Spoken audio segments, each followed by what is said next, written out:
Hello, my name is Dr. Patty Ann Ford. Thank you so much for being here. This is my Imagine Wellness YouTube. And today I want to talk to you today about change. And how do you change your eating habits? People have studied change for a long time, and sometimes change is so hard, or at least it feels so hard.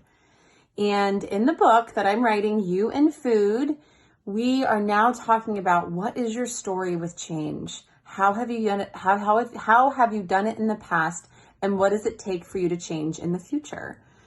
And I would like to propose that in order for change to truly happen, in order for someone to truly change, whether that be their health, their dietary habits, their stress management, whatever the case may be, there has to be an inner transformation in order for things to change.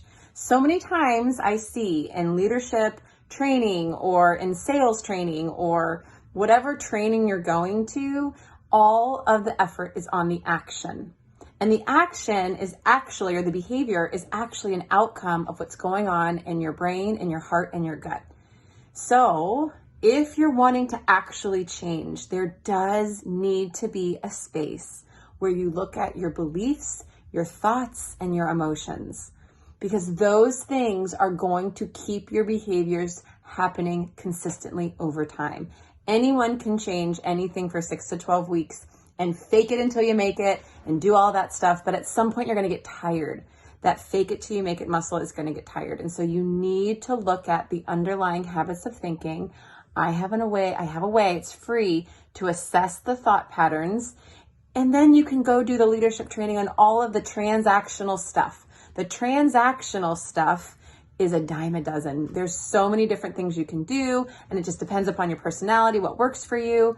But true long-lasting change, and that I have seen in my 20 years of practice in sales positions, in leadership positions with networking, there has to be a space where you're willing to look at the hard stuff. And if you're not willing to do that, true long-lasting change won't happen. I'm Dr. Patty Ann Ford, and if you like this or if it's inspiring, click the subscribe button and follow for more. Okay, bye.